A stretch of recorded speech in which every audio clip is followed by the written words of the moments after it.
The council today, those who are here, will enjoy a unique experience with Ambassador Manuel Romualdez. He has brought to the craft of diplomacy the combination of working journalism, media and enterprise, and commentary on the editorial page for many, many years. For the past 6+ years, 6.5 now, for 2 democratically elected administrations in his country, he's held the most sensitive and weighty job in Philippine diplomacy, ambassador in Washington. His family background merits mention. He is the 3rd Romualdez to occupy the embassy in Washington. That's in 77 years of Philippine independence, which is some. But what stands out about this ambassador is how much he has been involved over the years in the unique relationship of the Philippines and the United States. Babe Romualdez, I will let him tell you how he got that nickname. That's his story. Is known in Manila as a savvy, always well-informed, political commentator, and if I can get my page, well, maybe I can, maybe I can't. Yeah. Page 3. I'm old-fashioned. I like to write as opposed to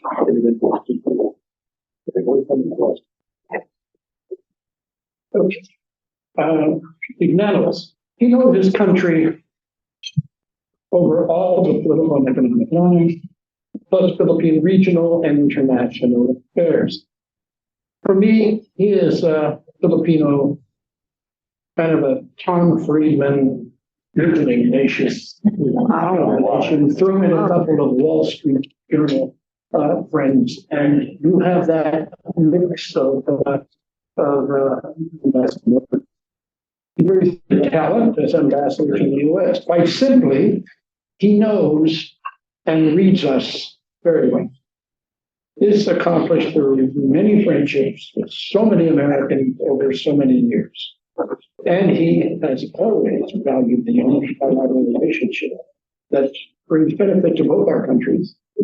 Though there have been bumps in the road, both in Manila and in Washington, we will hear the Philippine perspective on the regional realities of today about China, an exclamation point. Yeah.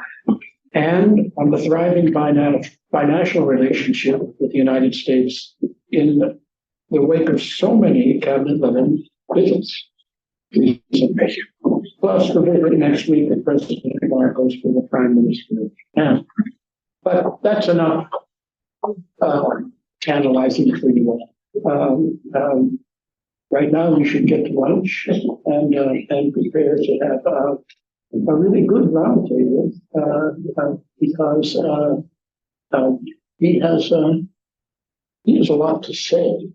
In addition to his duties here in Washington, Ambassador Romualdez is president to some of our neighbors, neighbors like Jamaica, Haiti, Trinidad and Tobago, Antigua and Barbuda, Bahamas, Barbados, Dominica, St. Kitts, Nevis, St. Vincent and the Grenadines, and St. Lucia. In other words, the region you used to oversee as Deputy Assistant Secretary and that I served in Barbados. And so I've offered to be, of course, I'll offer you all the kibble you want, and if you need a personal guide, thank you.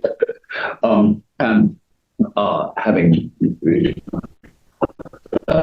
been appointed now by President Duterte as ambassador in Washington and reappointed by President Marcos, he had previously served as personal envoy of the President of Washington, being ambassador, and he's a member of the Manila Golf and Country Club and of the Manila Polo Club. So he obviously travels in the right circles and enjoys the right games. Please, we're looking forward to your insights about the Philippines, its neighbors, and our current times. Okay, well, thank you very much, Ambassador Hughes, and of course, thank you to Ambassador John Meister for inviting me. When John asked me to speak before you a couple of months ago, I think, I was actually very eager to do that because it's always great to talk to former ambassadors. And like all of you, I'm a political appointee myself.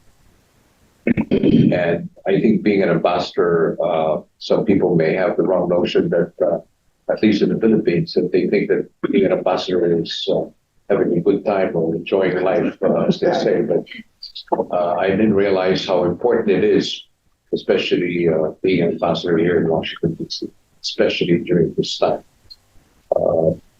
As you know, we're really facing really very serious challenges now in our part of the world. And I think that having served two presidents, President Duterte's time, President Chung was still at that time. It was challenging then because it was also important at that time to see where we were in our relationship in terms of clearly we could not take each other for granted. But at the same time, the challenges that we faced were also very real. And so being an ambassador here in Washington, D.C. was indeed a challenge, but at the same time rewarding because we treaded the we call thin line and being able to make sure that relationship remained at an even keel. Of course, the pandemic played a major role in our relationship. Thankfully, the United States came into fore.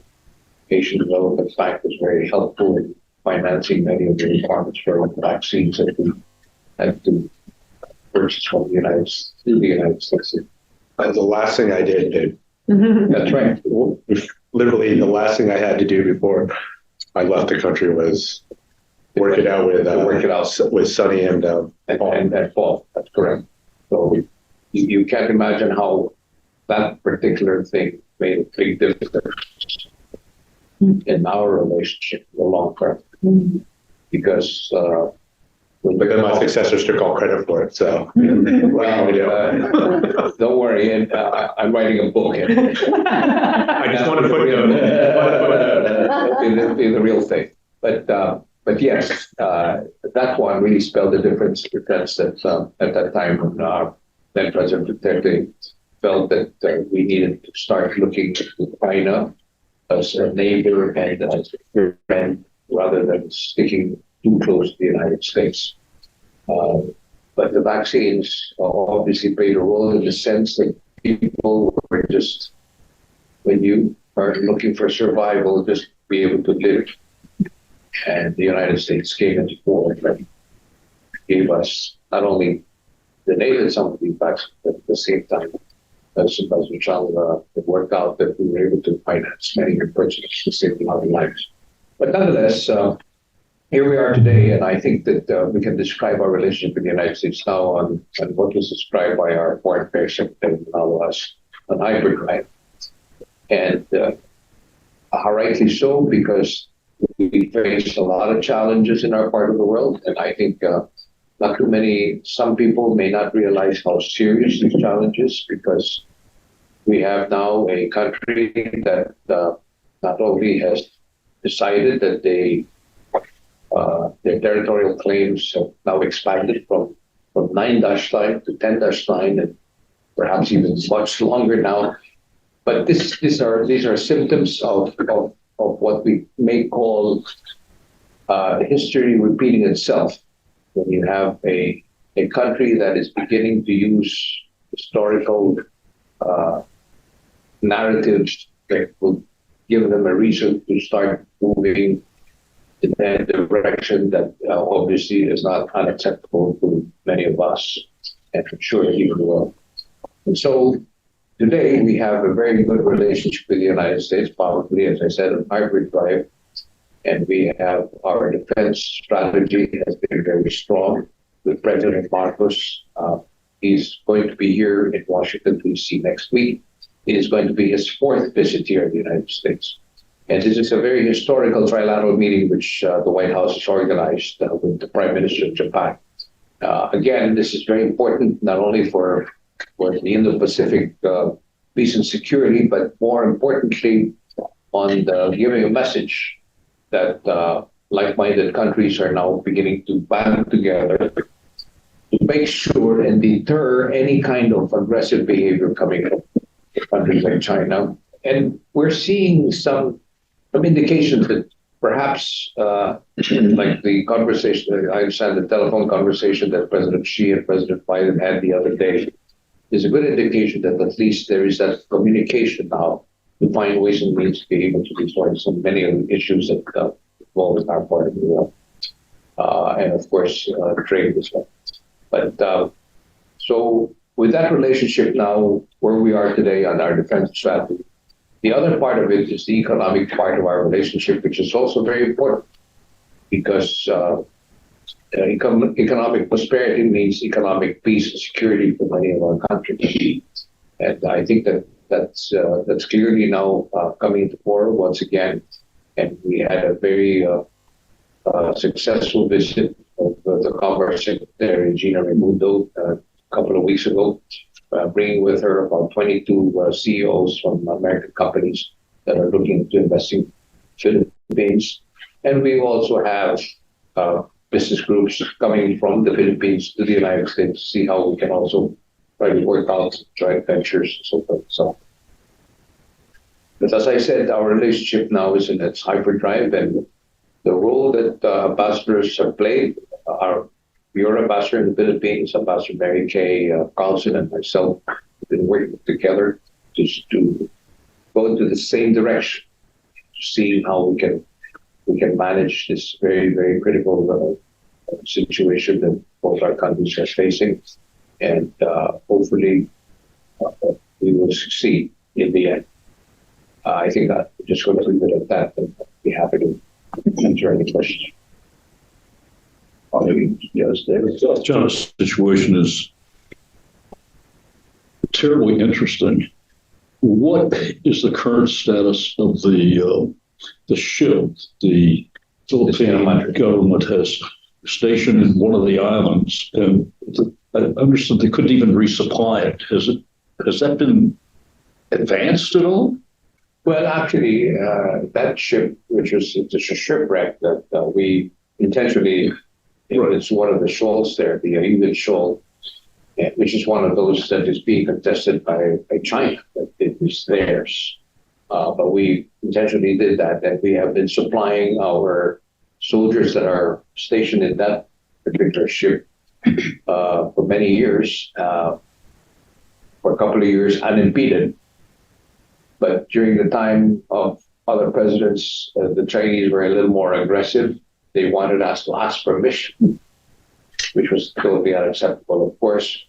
But previously, we had a quiet arrangement that we would just simply supply the ships. But now we have made it a point to tell them, because of the arbitral award that we got from the United Nations, that we do own the area, and so therefore asking permission. So that is where the contention is right now. But every time we send our ships there for supply, the Chinese Coast Guard comes in and tries to block it with a water cannon. So that's why the tension is beginning to be, it's sort of like escalated into a level which is very sharp. So, Actually, I mean, with the water cannon attacks, we've seen them in pictures and accounts in the past.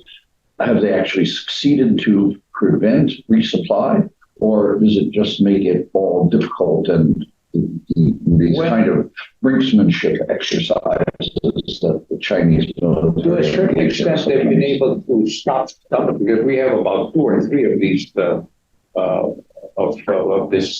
that we send. Some of them have been disabled, so obviously the supplies will not be able to go in. But 1 or 2 were able to go in. But whenever there's something like that happens, obviously the supply is not enough, so we have to send again. And when we send them again, they start working for water cannon. So we both the United States and other countries as well have already called out China, but they come out with still the same language that it was us that is actually taunting them into doing that. I have a follow-up question. Given the deterioration of U.S.-China relations, one of the biggest worries is there might be some kind of an accidental mishap, particularly in the South China Seas.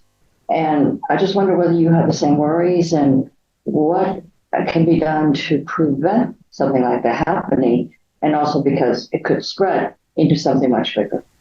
Well, it is very serious in the sense that that's why we could, even during the time of President Trump, Secretary Pompeo made it clear that the Mutual Defense Treaty, which we've had since 1951, is ironclad. It is there, it's in place, and we can, either one of our countries can invoke it.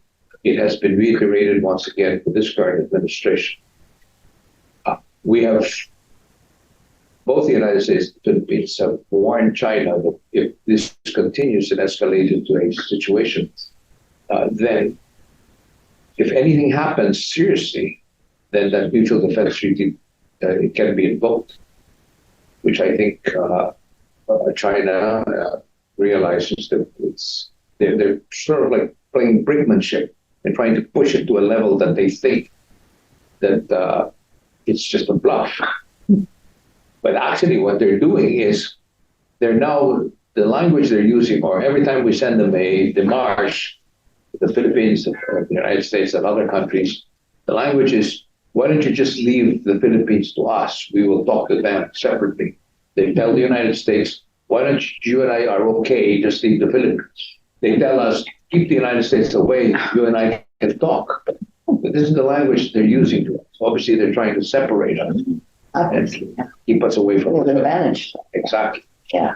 So, but it's quite concerning to say the least.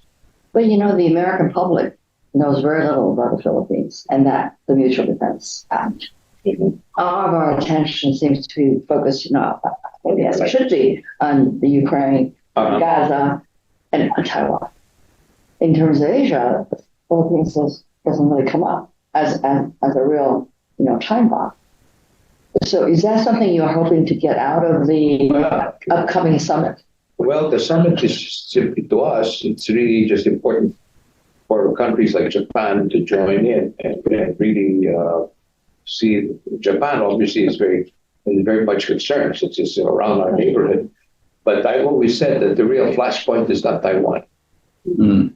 As the current ambassador from Australia, Kevin Rudd, was here, and he said that dinners with us many times, and he knows China quite well.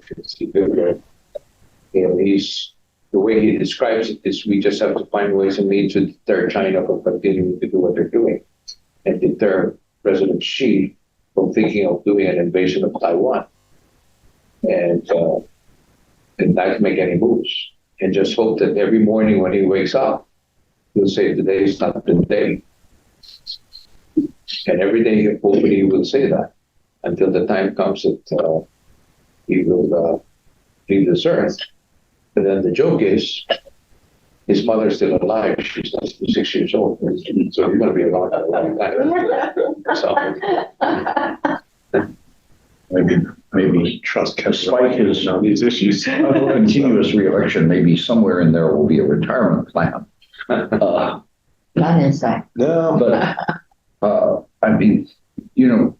24 years ago, I guess, or close to 23, we had a flashpoint eruption with China in the episode over the P3 at Hainan Island, which I took to be, at the time, without being an Asian expert, a shot across the bow to the then new George W. Bush administration, maybe especially to Condi Rice, who had said in the campaign that, we were in fact trying to sort of tutor China to be a responsible stakeholder in the international system, which I don't think the lesson quite got there. Do you see the danger? What kind of potential do you see for some kind of an episode comparable to that? Because either the sequestration of some of your vessels or military assets, or an altercation with aircraft in the area, could, I think, need the Chinese to be on that bellicose, and I'm not entirely confident, personally, of just how robust the response of the Biden administration would be to something in the South China Sea area, given Ukraine, given preoccupations, and so obsession with Taiwan, and given what's happening in the Middle East. Well, there's always a strong possibility of that happening. I think not only in the South China Sea, but even in the air. There's been a lot of incidents in the past. I think you've seen it in the news here that there was one particular incident where one of your aircrafts was actually very close to that very serious situation, which jarred even that. So you have all of these skirmishes that potentially could really become a flashpoint. So, as I've said, with us, to be very candid about it, whatever happens, we're prepared to go all the way because it leaves us with no choice. Vietnam, our neighbor, has clearly made it also to a point for them that they will not accept any kind of behavior that China is doing to Vietnam. So we are two countries that have the same kind of thinking. And at this point in time, the commitment that President Marcos has made to the Filipino people, which is supported by 95% of people, that this is the only way. We cannot allow this type of behavior, because if it goes without us doing anything about it, we may wake up one day and we won't have a country. I mean, it's something that people have to accept. You had a chance to serve as ambassador for both President Duterte and President Marcos, longer than President Duterte. Did the Duterte government reap any tangible benefit from its effort at a rapprochement with China? Unfortunately, not. To be honest about it, I think President Duterte tried to, because there was no high-level meetings between China and the Philippines after we filed that arbitrator case in the United Nations. So he tried to reach out to them, and he spent a lot of time with China. They were saying we were pivoting towards China, but actually nothing really happened. It gave them even more courage, so to speak, to doing what they're doing. And just not too long ago, they announced from 9, they're now 10 nations. And now they're expanding it even further, with even India is being affected. That's why India has come now to join many of the other countries that are supporting us in this arbitration war.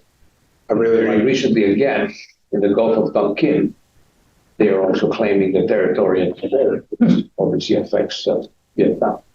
So you have here, and as I told you earlier, conversation, I said, these are some things that, if you look at history of what happened during the time of in Europe, where Hitler was trying to say, to find reasons to be able to take over countries.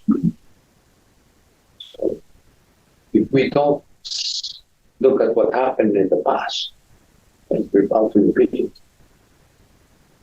I really liked getting that letter from my Chinese counterparts about the 9-dash line. Because they sent it to me, they sent it to Sung, and then my first thing was I went to Paul's office, and Paul and I had a nice laugh about it, because we thought it was like the funniest map we've ever seen. They literally sent a letter in Mandarin with the English translation, which I was surprised about, because it was actually the literal translation. With the Chinese, you can never tell, which is if it's going to be a direct translation. And then my Indian counterpart got it.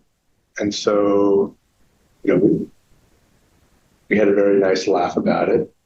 And then we talked to my Chinese counterpart, and his response was, yeah, I just had to give a letter.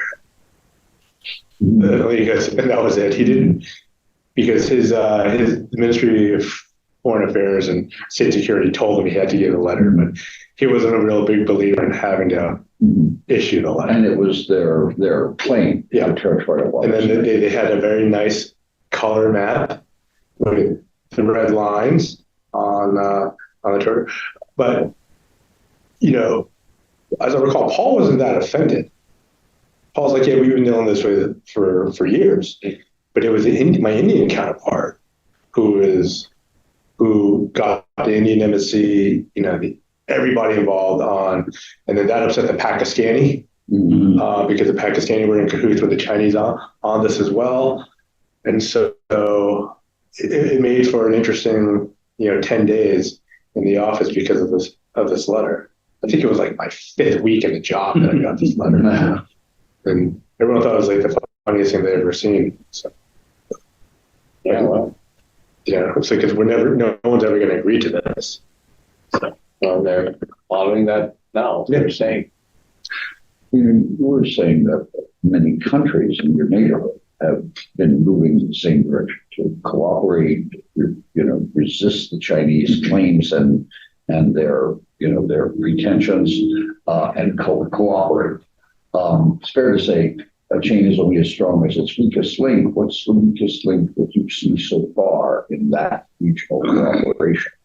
Well, the weakest link, obviously, is some of the countries in the ASEAN community that obviously are looking at China as a source of financing for many of these things. So obviously, I'm referring to countries like Cambodia, Laos, to a certain extent, even in Indonesia now. They have a lot of business activity. But what we tell them, and our president has visited or has met with many of them, with their leaders, and the message is clear that if anything happens in the Philippines, everyone will be affected. I mean, no one is immune for any kind, and even the world for that matter, because it's a very important area. We all know that. That's in the first place. It's in the interest of the United States that you maintain a presence there. That's why you continue to do the freedom of navigation, which is always, you've been sending a lot of ships along the area, and it's an important part of the world. Let me change the subject slightly. And this is driven by some personal friendships. The church that I attend is often one that hosts priests who are studying Catholic University for their postgraduate degrees. And I got recently to be friends with a priest from the Philippines. He is returning this summer to take an assignment on Mindanao. And he's told that to hold mass, he must have military, police protection. Is the situation in Mindanao, I guess when I was there in the 90s, I was not permitted to go down there. Has the situation gotten worse, or where? No, I wouldn't say that. I think that it's probably much better now because we have what we call the farm, which is it's like an autonomous regional of Mindanao, which is why we've come out with a formula where we will the government, the central government, is allowing an autonomous government to and invited most of the other Muslim communities to be part of this. So it's a lot better than it was. Let's put it that way. But there's still obviously some concerns on the security side, mostly driven by ISIS-leaning type of things, which is what we had in the Marawi incident, where we had a 5-6 month operation there, which was ISIS-leaning activities. And that's why you have American citizens are obviously cautioned not to travel in some parts of Mindanao, but there are many parts of Mindanao that are much more safer now than it ever was. My client at that point had been approached about trying to take over an old coal-fired plant and modernize it, and decided not to do it, in part because of security for the engineers and others who would have to go down. It's good to hear it's gotten better. It is getting better. But there are also some parts there that we have what we call the rebels that have turned into bandits. I'm sure you've had Abu Sayyaf. Well, I think when I was there, or one of my trips, there was a hostage situation going on. Yes. Yeah. Years ago. But it's much, much better than it was. Well, I'm worried for my friend, but Well, he may be, if he's, he may be taking he may into be one of those in an archetype conflicted parts. that's conflicted part, yes. And obviously, in Mindanao, we have a large Muslim community. Some of them are ultra, well, we may want to call them jihadists or leaning in that direction.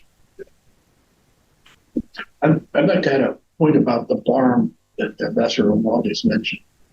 And looking at it from the outside, it was an effort that was begun years ago during the Aquino administration. That's the Aquino son of Correa. And President Duterte carried it along. And President Marcos completed it. It was a real example of how from one administration to another, different administrations, to be sure, they followed through. And we had the opportunity last year to visit the farm. And it's quite impressive that that area is Muslim governed. Mm-hmm. They have their Minister of Education, they have their Minister of Justice. They work this out with the national government within the Philippine Constitution. It is something that deserves some attention for other parts of the world in which you really need that sort of approach with minority communities, particularly Muslim minority communities. And it gets no attention outside of the Philippines. People don't even know this happened. And it's, I feel like I knew something about the Philippines that I did not know about. oh yeah, it's impressive. You made the point, Julie. No, we don't. We forget about the Philippines. And this is why we have the U.S.-Philippine Society. Because, you know, at the turn of the century, the Philippines was the Vietnam issue of our country. You know, an invasion that took place, our invasion, kicking the Spanish out, not allowing the Philippines independence, which was, you know, it was the beginning of our imperialist era. And we have to call it what it was. And we weren't a bad colonizer, but we were still a colonizer. We left a lot of good things. I don't know. And we left a lot Good or of bad colonizers. But we did follow through, and the Philippines did become independent with a lot of suffering. You know, the second most destroyed city in World War II after Dresden. Manila was Practically, it was, according to my And readings, it was kind people of don't know that. I think it's also important right now. We have a very large Filipino American here in the Exactly. States. And I can say proudly that every time I have any interaction with members of the U.S. Congress, some of which were very challenging, especially during the time of President Duterte, I had a couple of very serious discussions with some senators. I told you so. Yeah. But we end up always talking about how happy they are with the Filipino community in their area. And in fact, President Bush, George W., during a state dinner, was narrating of, but he doesn't need his aides to give him any or his national security advisor on any briefing on the Philippines, because he gets private briefing for many of those that work at the White House. Exactly. It's true. The stewards. Oh, The yeah. dining room was There are about completely. 28 of them Yeah. at that time. So he says, I get my briefing from them. I know exactly what's going on.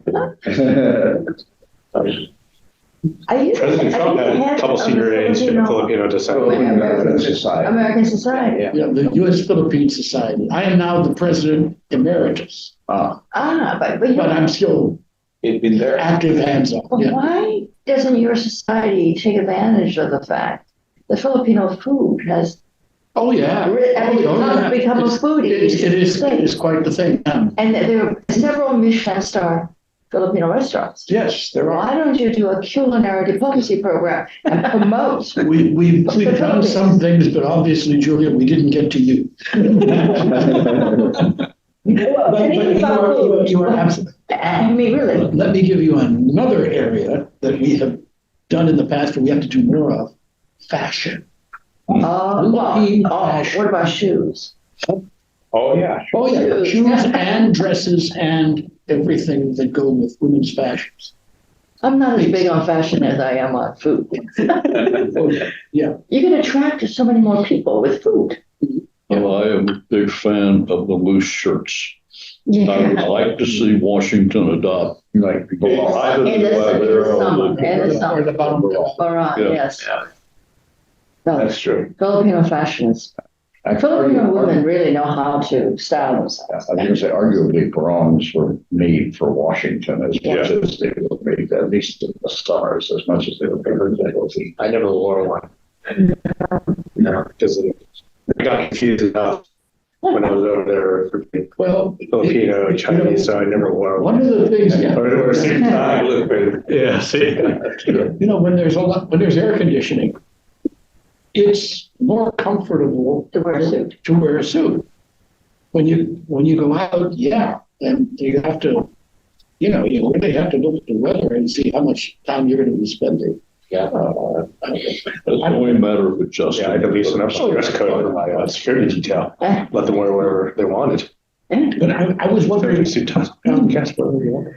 there's in the bio that your embassy distributes, and that you alluded to. alluded to, you listed the many Caribbean countries. I'm not going to ask you how many you've been to the credentials. I won't do that. Well, I'm supposed to be doing it now. Yeah. I only went to the Bahamas Project. so far. It's a project. It's a project. Yeah. But there's one other thing that occurred to me.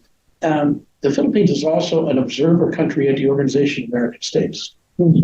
And one of the ideas with regard to what China is doing, and I'm linking it to Chinese efforts in Latin America and the Caribbean, which are quite insidious. And resented. And At resented. least in the countries that I've been. At some point, Philippines being, and this is a suggestion I've been meaning to tell you about personally, but I'll do it here semi-publicly. It would be good for the member states to hear from the official representative of the Philippines. It doesn't have to be you, it could be any of your officers or a visiting secretary, of what the Philippines is encountering with China in the South China Sea, West Philippine Sea, because they have no idea in Latin America. They just read the papers, and at some point it may be politic. I don't know, because But I would second John's commentary because of the countries in the Andes that I know reasonably well, there is considerable investment and considerable frustration. An Ecuadorian told me, we thought you guys were jerks. They're worse. So Yeah. Yeah. I can't repeat the Spanish term for that. I was going to ask, could you make some comments about the Philippines and ASEAN? Yeah, well, we're very close. Obviously, we stay at summits, and even here in Washington, D.C., we have the ASEAN community here. We're 10. We're now going into 11 with these students are coming in as a member down the road. We all share the same concerns, but as I said, some of the other ASEAN countries obviously owe their, I would say their allegiance, but their economic ties are too strong for them to move. Even Singapore, sometimes, I mean, I can talk candidly here, that Singapore is a little bit also trying to be careful because obviously it's important for them, which is understandable.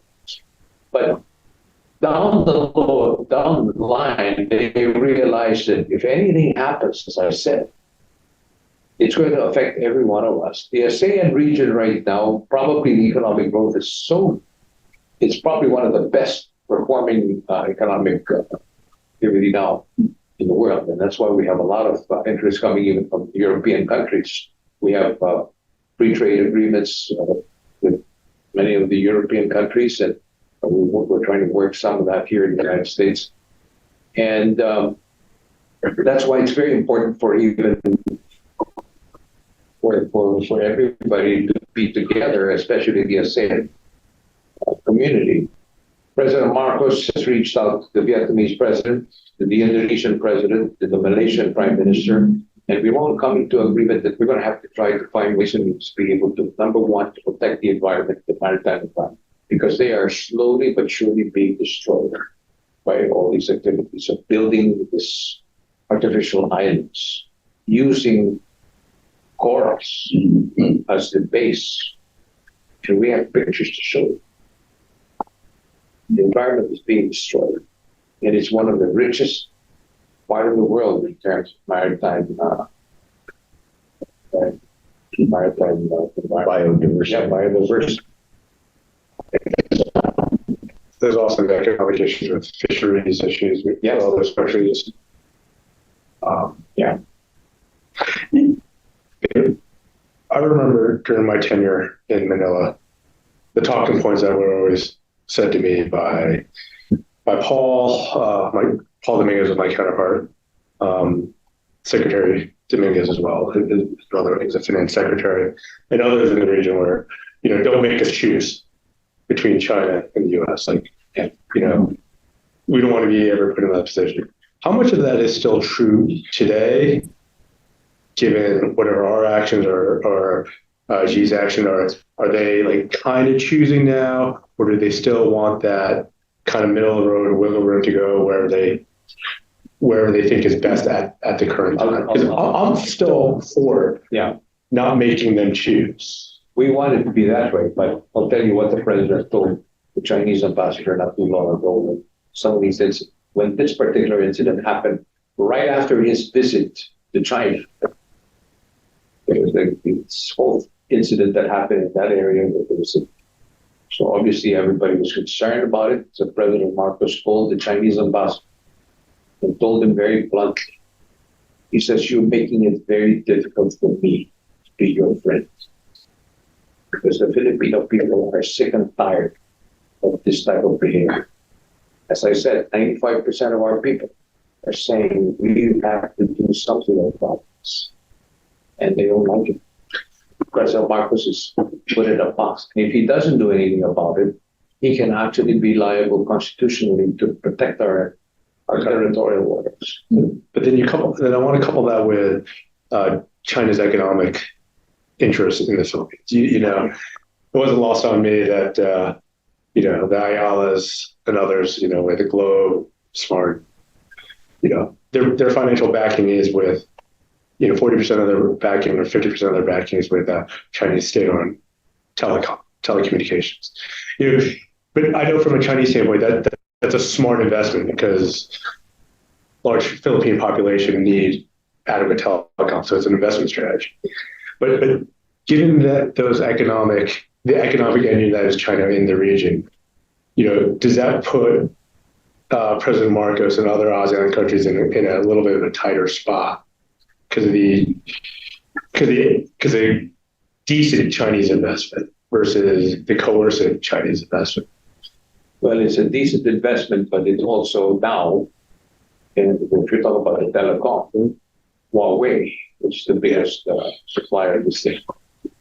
Now the United States is seeing that as a major problem because of the cybersecurity.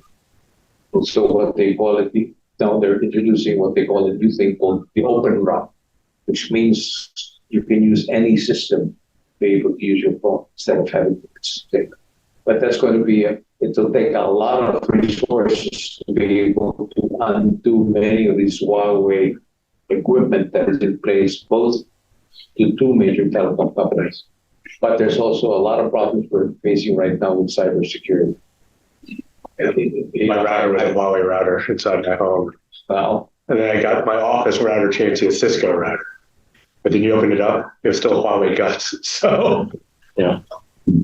but I've changed my phone 5 times so far. That's only me. I had to change it 3 times. Yeah. They find ways. They can actually now send messages from your phone without your knowing it. But the defense side would keep it you. That's one of the top priority issues for the summit. Yes, cybersecurity. What else do you hope will come out of this? Well, I think that the more important one is the fact that this strengthened our relationship in the defense strategies that we have. Because Japan is now playing a major role. She's telling the Japanese ambassador in the Philippines, I said, you are serving here at one of the best times because the Filipinos, they look at Japan now as one of our closest allies, not very far away from the United States. That's huge. Has changed completely. And not too long ago, there's still a lot of hurt about what happened. Yeah.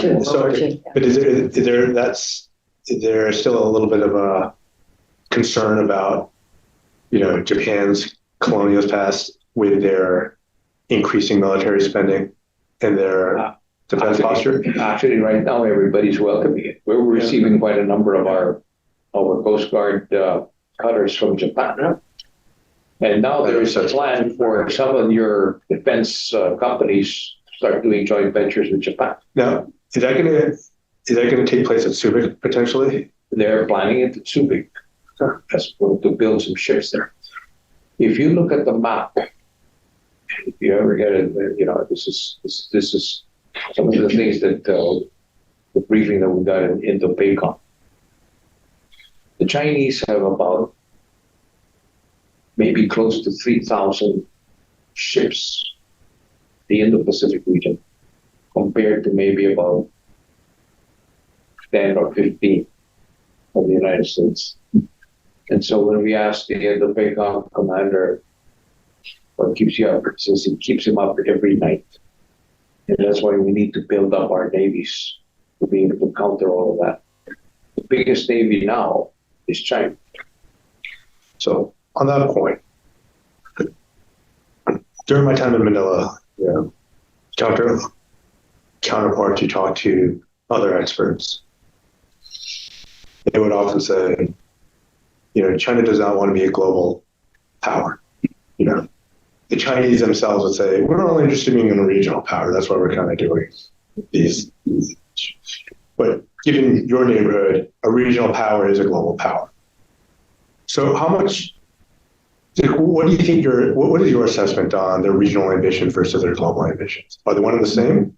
Or, well, 9-9, 10. Some of the things that we hear is that they want to make a deal with the United States. It's just to divide the world.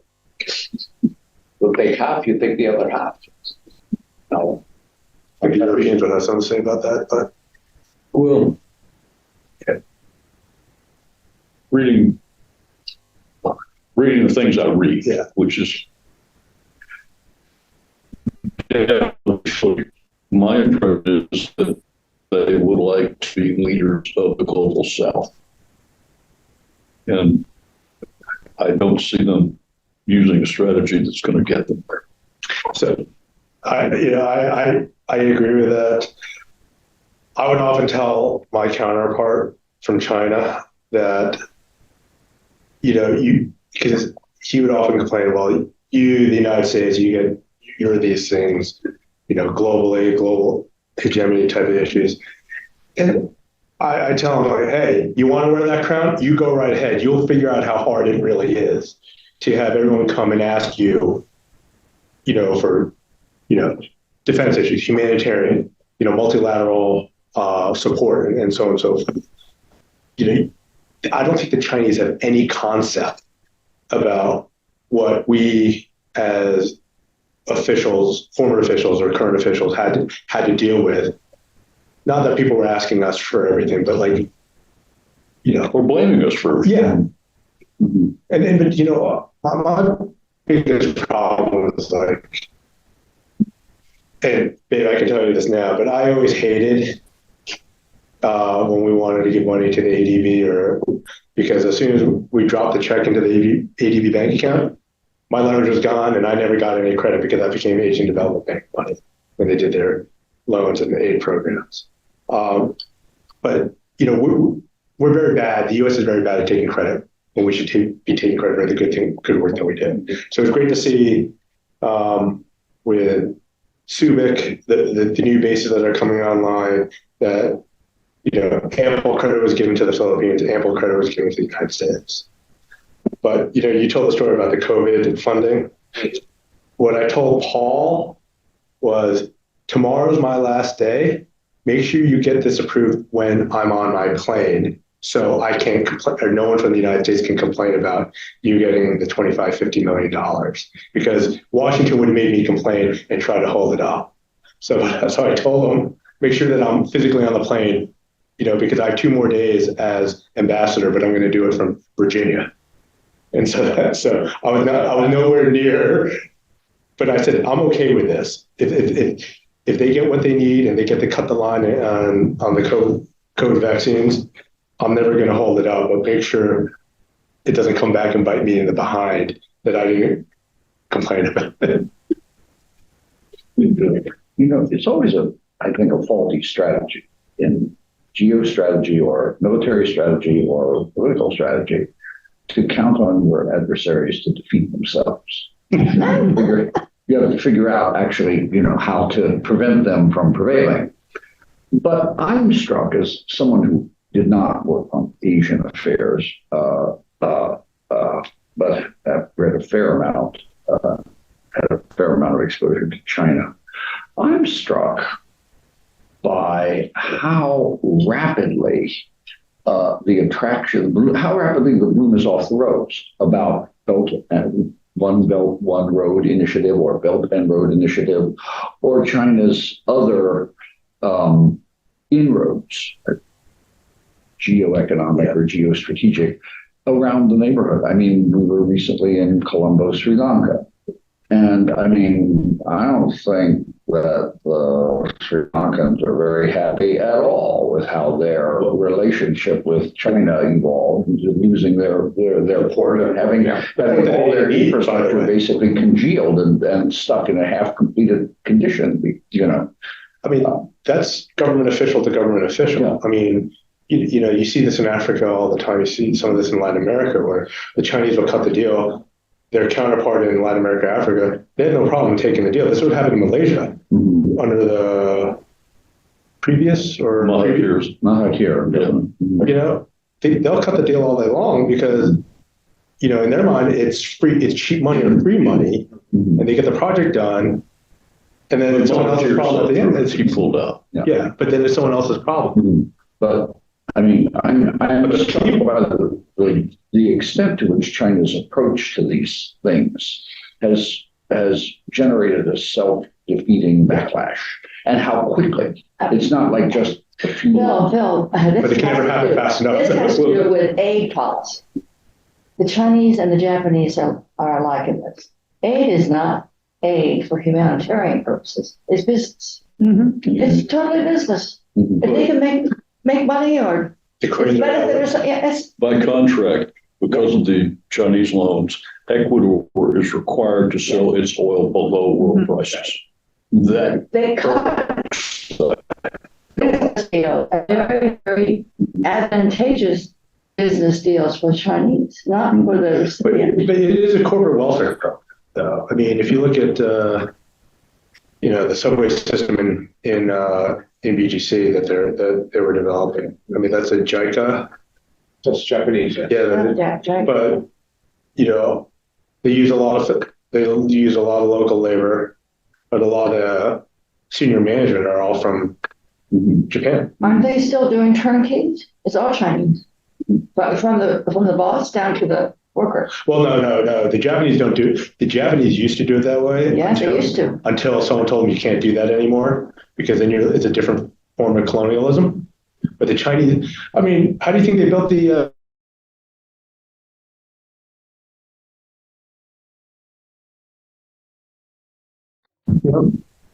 But the Chinese do that all the time.